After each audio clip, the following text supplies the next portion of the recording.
siempre es un gusto recibir a un colega, a un amigo, a un comunicador de muchos años, a un analista permanente de todos los rubros del agro, como lo es el ingeniero agrónomo Eduardo Blasina. Con mucha alegría veíamos hace pocos días que era presentado el Plan Nacional de Agroecología, del cual Eduardo ha sido corredactor o coautor, de algún modo. Y bueno, eso es una gran satisfacción para quienes desde tantos años hemos comunicado temas agropecuarios y que esté Eduardo allí en ese ámbito nos parece de una muy buena decisión, primero por parte del ex ministro Carlos María Uriarte y luego con la ratificación del actual ministro Fernando Matos. Es seguramente para ti también un orgullo y una gran conquista profesional el estar hoy día también en esa especie de asesoría en el ministerio, ¿no? Sí, además es una tarea muy interesante, por lo menos a mí vocacionalmente me gusta mucho. Creo que por mucho tiempo esta línea de trabajo va a ser clave para la competitividad de la producción uruguaya, es clave además para la salud de la gente, del ambiente, del mundo entero. O sea que realmente es un área de trabajo que a mí me gusta mucho poder participar. Coordino esta comisión, que es una comisión que tiene integrantes diversos. Hemos logrado un plan consensuado y bueno, ahora esperamos en este año pasar a construir algunas acciones concretas. Por hablar algo nada más de esa presentación a la cual no concurrimos, pero seguimos por internet. Estábamos en un momento de salud medio embromado, nos habíamos agarrado un virus en el estómago y bueno, no pudimos concurrir, pero lo seguimos por internet y me quedó muy grabada la mención que tú hacías a la agroecología de tus abuelas, de tus dos Sí, abuelas.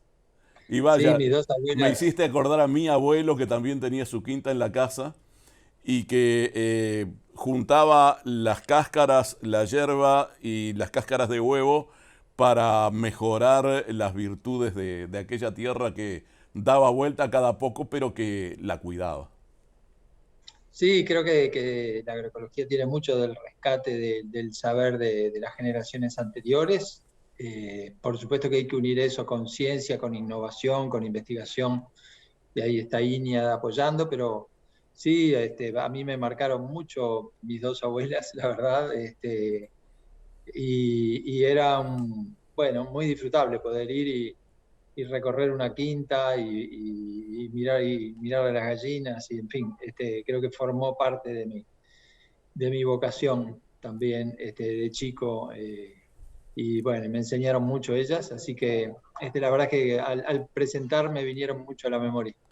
Mi abuelo y mi abuela paterna, el viejo criollo, pero la vieja tana, me marcaron mucho porque fueron abuelos muy presentes también y han hecho que yo también a esta altura de mi vida sea un abuelo presente, por lo cual no solo a través de la agroecología, sino también a través de ese vínculo familiar que se sostiene a través de las generaciones. Es bueno recordar esa generación que a veces, a ver, el abuelo ha dejado mucho de ser el abuelo tradicional porque todavía labura. Entonces, es difícil de llevar adelante esa actividad de abuelo. Pero bueno, eh, este foro se llama La cadena cárnica, un nuevo contexto mundial y de eso queremos hablar. Eh, ¿Cómo se observa desde tu lugar, tratando de analizar para el oyente todos los días este nuevo contexto mundial? Bueno, yo creo que es un nuevo marco en lo geopolítico que todavía no sabemos bien cómo va a ser, eh, que creo que irrumpe con mucha fuerza y deja transitoriamente en un segundo plano a algunos otros temas que estaban muy arriba en la agenda, como el tema cambio climático. O sea, ahora sigue siendo un problema muy grave el del cambio climático, creo yo, que va a seguir en la agenda, pero transitoriamente lo que hay que lograr es, de alguna manera, volver a una estabilidad geopolítica que se ha perdido en un lugar importantísimo del mundo. Entonces, creo que genera ese reacomodo de temas en la agenda y genera otro reacomodo muy fuerte, vinculado, porque las empresas que hoy pueden defenderse en la bolsa de valores son las que ya están muy cerca de dar un margen positivo y tienen un negocio de poco riesgo, y los negocios de carnes alternativas son negocios de alto riesgo, de muy alto riesgo. Por lo tanto, tampoco lo que hace un año de repente parecía que se venían estas imitaciones de la carne inconteniblemente, hoy han caído su cotización en la bolsa y parecen como también un tema que ha perdido un poco de relevancia. En el mediano plazo o en el corto plazo, el cambio climático va a volver a ser el tema principal. Sin duda, las carnes alternativas todavía tienen que demostrar que tienen una relevancia mínima en algún segmento. Por ahora no lo han demostrado y entonces están siendo penalizadas por los ahorristas. Ese es un cambio importante.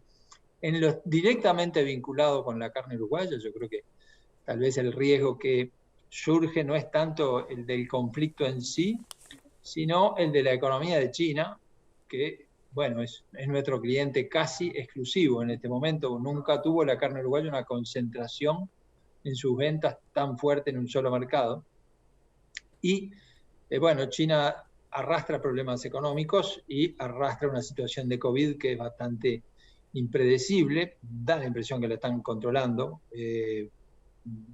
Ellos tienen el objetivo de que a fin de mayo no haya más casos. En Shanghái lo están logrando, están bajando los casos, pero creo que hay un componente de riesgo allí de China que parece frenar un poco también porque el conflicto va a frenar a toda la economía, ¿no? Entonces, bueno, vemos un momento espectacular para el sector cárnico, por supuesto, pero uno siempre está tratando de ubicar qué es lo que puede hacer que esto se pueda revertir, dónde están los riesgos, y yo creo que hoy el riesgo se llama China, el riesgo principal.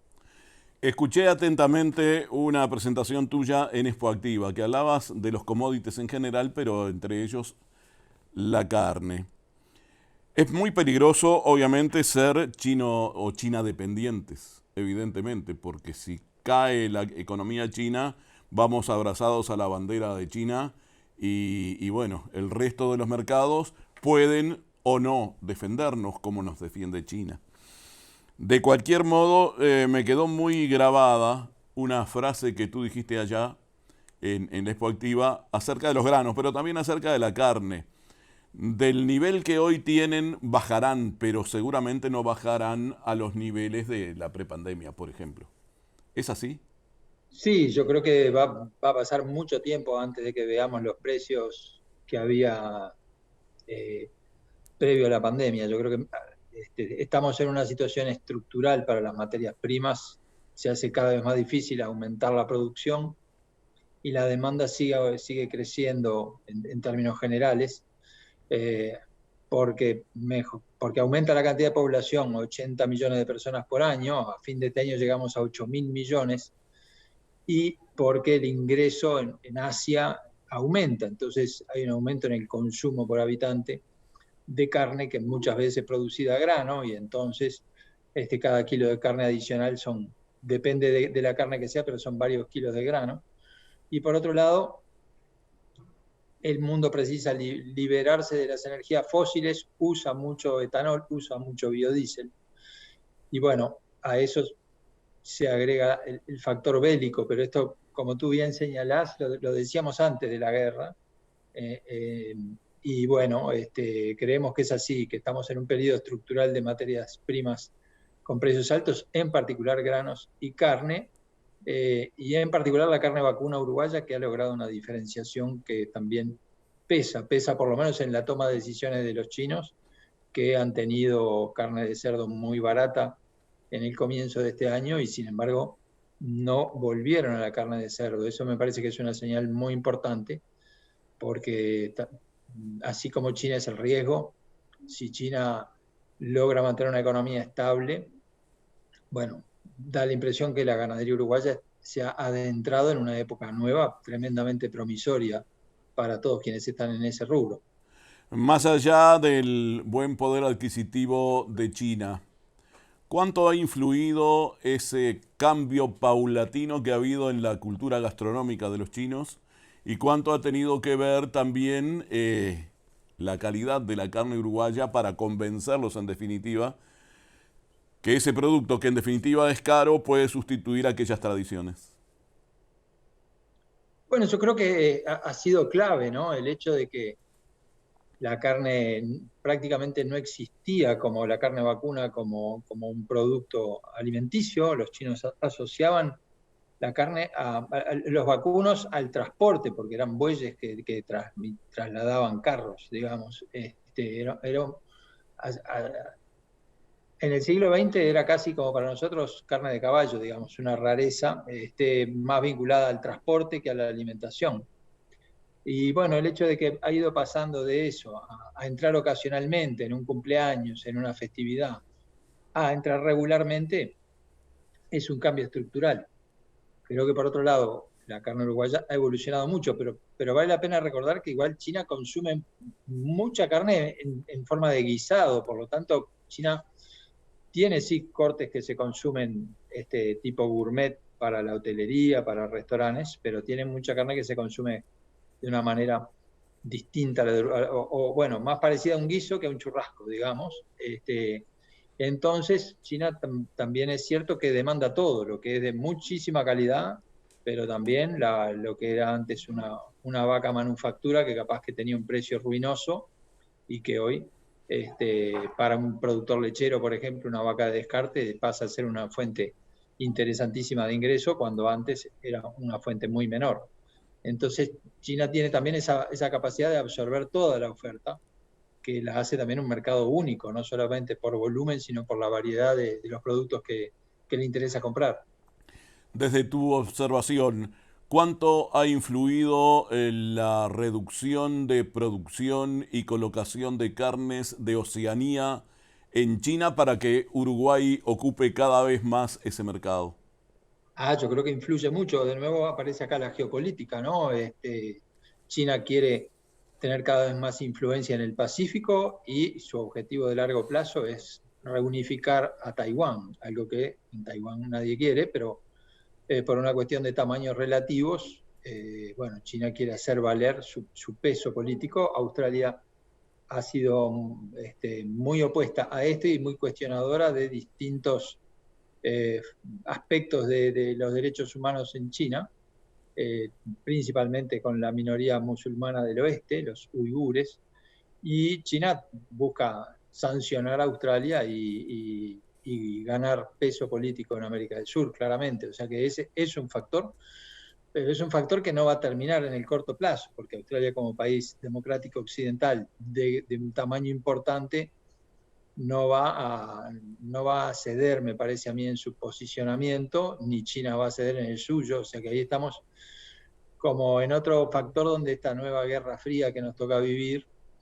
incide, en este caso porque Uruguay en cierta manera aparece como más neutral que Australia respecto a esos temas, porque bueno, por la propia distancia, para Australia es un aspecto importante de su seguridad como país y para nosotros, en definitiva, lo vemos más de lejos esa disputa entre China y Taiwán. En cuanto a la política internacional, ¿es oportuno, inteligente el que Uruguay trate de ingresar al programa transpacífico, sí, bien digo, querer incluir dentro de la agenda del próximo viaje del presidente al Reino Unido también el tema de la colocación de carnes y tratar de acercarse a Joe Biden todo lo que se pueda en estos próximos días que el presidente tendrá que viajar a Estados Unidos por esa reunión internacional? ¿Eso es una buena estrategia? Bueno, yo creo que la estrategia de entrar al Tratado Transpacífico sí creo yo, si me decís, te diría un sueño sería para mí personal que antes del fin de este periodo de gobierno lográramos entrar allí, porque justamente el objetivo de diversificar mercados y entrar a otros mercados de Asia de mejor manera, me parece fundamental para la estrategia cárnica de Uruguay. Lo mismo con Gran Bretaña, que es un país que al salir de la Unión Europea ha sido muy activa negociando tratados de libre comercio y sería buenísimo avanzar en esa línea. Respecto al relacionamiento de Uruguay con Joe Biden o con la actual administración de Estados Unidos, creo que es un tema que excede lo económico o lo agropecuario. Me parece que sí hay una especie de sintonía de países democráticos que hoy se ven amenazados nuevamente, como lo fue en la época de la Guerra Fría del siglo XX. Y en ese sentido, yo diría que bueno, no me parece mal. Creo que lamentablemente Estados Unidos no valora a América Latina en la dimensión que debería valorarla, no la toma como prioridad, y bueno, eso también lleva a que China nos deja entrar toda la carne que querramos sin cuotificación ninguna, y cuando nosotros queremos exportar a países teóricamente amigos democráticos, que tenemos valores similares de libertad de prensa y tal, para exportar siempre hay una traba, un cupo, un arancel. Entonces, bueno, eso es una paradoja del comercio contemporáneo. En el siglo XX China no existía como comprador de carne y, bueno, convivíamos con las cuotificaciones de Estados Unidos y la Unión Europea. Ahora tenemos un comprador ilimitado y otros que, por el contrario, son muy rigurosos en limitarnos. Entonces, eso también lleva a que el posicionamiento diplomático tenga que mirar lo político ético por un lado, pero también tiene que mirar lo económico por otro. En estos tiempos en que la diplomacia presidencial juega un rol importante en las relaciones políticas y comerciales con otros países, no debemos de olvidar algo que ha repetido el presidente uruguayo varias veces ya: ni más cerca de China ni más cerca de Estados Unidos. Sí, lo que pasa que una cosa es querer y otra cosa es poder finalmente lograr esa equidistancia, ¿no? O sea, en términos económicos, estamos mucho más cerca de uno que es nuestro gran cliente, que es el que nos está comprando, si hacemos carne, carne, si hacemos lana, lana, si hacemos soja, soja, y hasta hace muy poco era cada vez más importante en lácteos. Por eso estamos más cerca económicamente, es nuestro principal socio comercial, ahí no hay equidistancia, China es nuestro principal socio comercial. En lo político, obviamente que sentimos más afinidad por los países donde hay elecciones regulares y se renueva el Parlamento y hay prensa libre y poderes independientes. Pero bueno, la diplomacia es el arte de esos equilibrios que no son fáciles de construir. Sin dudas. Mirando hacia adentro ahora, ¿el sector productivo ganadero uruguayo es capaz de seguir extrayendo tanto como la actual demanda lo está exigiendo? Va a ser difícil, yo creo que en el segundo semestre vamos a tener un cierto declive en la faena, pero en la suma vamos a tener un año de faena récord nuevamente en 2022. Y después vamos a ver, lo que creo que para el productor es una señal interesante, que la industria va a tener que competir por el ganado por mucho tiempo más, luego de esta extracción inédita que tuvimos 2 años seguidos. Entonces, yo no sé si vamos a poder seguir creciendo en volumen, creo que va a ser difícil. Vamos a seguir intensificando con un stock más chico, o sea que la producción creo que entra en una especie de meseta, pero una meseta donde el productor creo que tiene la tranquilidad de que la competencia por ganado de todas las categorías va a ser intensa, porque no solamente la industria va a querer seguir sosteniendo un nivel alto de faena, sino que al ser un proceso mucho más intenso, la necesidad de terneros y novillitos es mucho más fuerte, es mucho más frecuente por parte de quienes hacen la tarea del engorde. Dentro de pocos días nada más se realizará seguramente un nuevo taller de gestación de línea 33, donde se van a conocer los porcentajes de preñez actuales.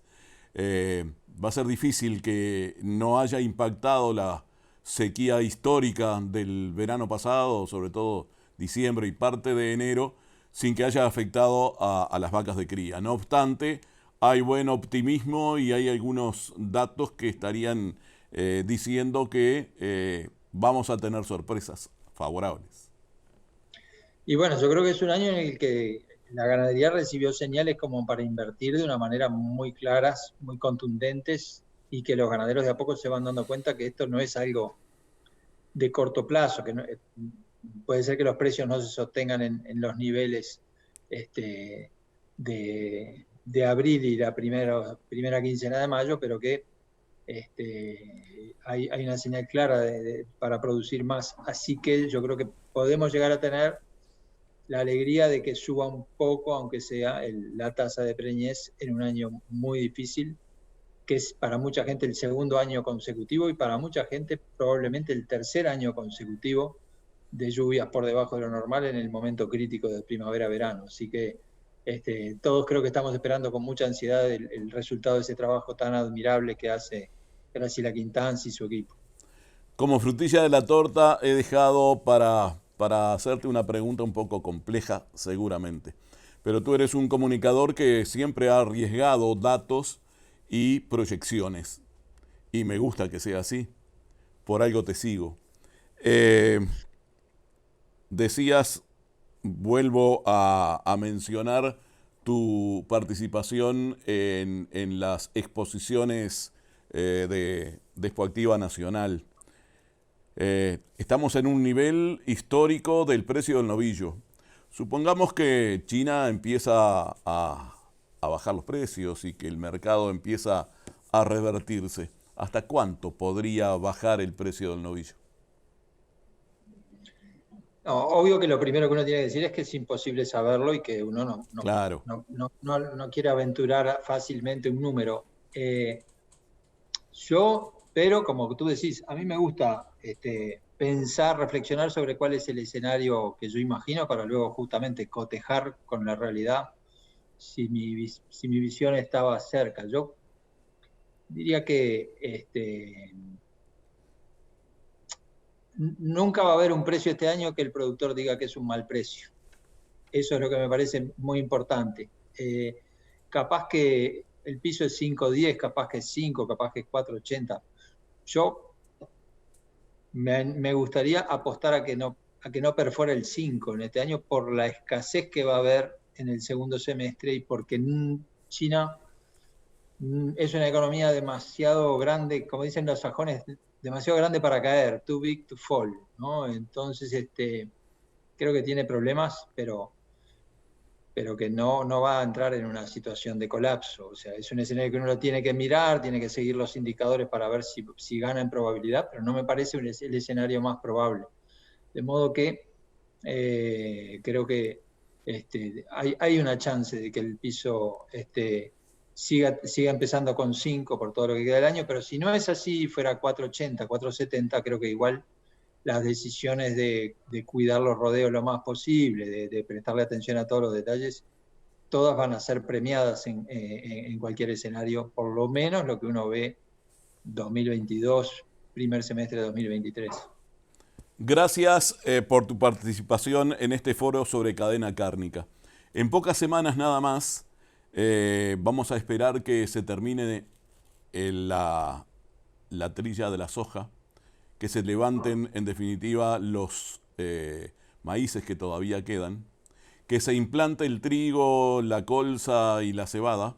Y así vamos a hacer un nuevo foro, en esa ocasión sobre agricultura. Me gustaría que participes también porque sabemos que tenés un perfil también muy relacionado con la producción de granos, así que desde ya te estamos invitando. Perfecto, Jorge. A mí me gusta seguir todas las materias primas en realidad. Sigo también mucho el petróleo, Sí, son sí. mercados que me parecen interesantísimos porque nos dicen mucho de la situación del mundo, ¿no? Que tengamos un precio del trigo hoy al nivel que está, nos dice de una situación extrema que vive la humanidad. Entonces, bueno, si tú me invitas, con todo gusto allí estaré, por supuesto. Quiero decirte públicamente que te leo, te sigo, te levanto algunos conceptos, a veces menciono la fuente y a veces no, porque tampoco te voy a hacer tanta propaganda permanentemente. Pero No, la gente sabe que generalmente los números provienen de la base de datos de Blasina Díaz Asociados que me envían permanentemente. Así que muchas gracias. Jorge, es un placer y la información está para ser difundida, comunicada y que la gente, tratar de ayudar en lo que uno pueda para que la gente tome las mejores decisiones posibles. Así que es una alegría que me sigas y que difundas nuestro trabajo. Pero siempre quiebro lanzas por el crédito también. De algún lado vienen. Te mando un abrazo, ¿eh? Un gran abrazo, Jorge, muchas gracias.